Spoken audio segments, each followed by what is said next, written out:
এখন আধুনিক বিয়া আধাৰ কাৰ্ড নহলে প্ৰৱেশ কৰিব নোৱাৰে বিয়াখনত বিয়াত আহাৰ গ্ৰহণৰ বাবে প্ৰয়োজন হয় আধাৰ কাৰ্ডৰ উত্তৰ প্ৰদেশৰ আমাৰুহৰ এখন বিয়াত আধাৰ কাৰ্ড নহলে বিয়াৰ বেণ্ড পাৰ্টিৰ লগত নাচিব নোৱাৰিব আহাৰ গ্ৰহণ কৰিব নোৱাৰিব আধাৰ কাৰ্ড নোহোৱা অতিথি আৰু বৰযাত্ৰীসকলক নিষেধাজ্ঞা প্ৰদান কৰিছে কইনাঘৰত ভালদৰে মন কৰক এই বিশেষ ভিডিঅ'টোলৈ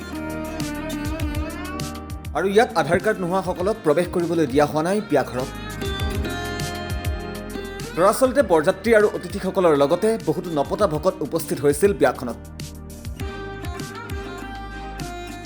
যাৰ বাবে কইনাপক্ষই অনিয়ন্ত্ৰিত ভিৰ আৰু খাদ্যৰ অপচয় প্ৰতিহত কৰিবলৈ গ্ৰহণ কৰে এই সিদ্ধান্ত